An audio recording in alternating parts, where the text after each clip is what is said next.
Do you have a medically related challenge at work or in school? Do you feel alone, like you can't ask for help? We're going to talk about reasonable accommodations next. Welcome to Simaware, where we save your time to educate your teams. My name is Gene, and I'm a business manager and certified simulation educator. Many people have a medical challenge that prevents them from being as safe and productive as they can be at work. An employer is obligated to do something to enable an otherwise qualified person to perform a job. The need for an accommodation is not always obvious.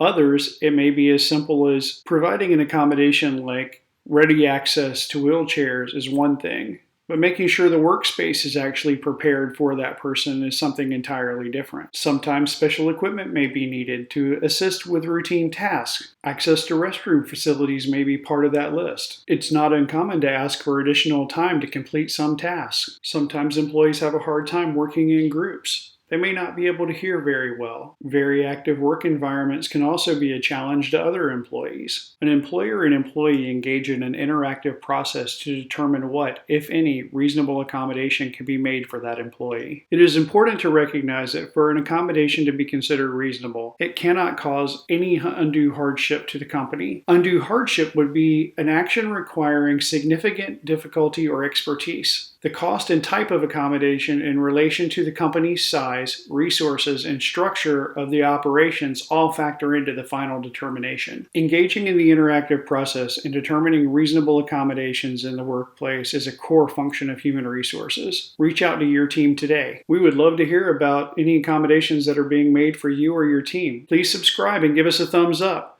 See you next week.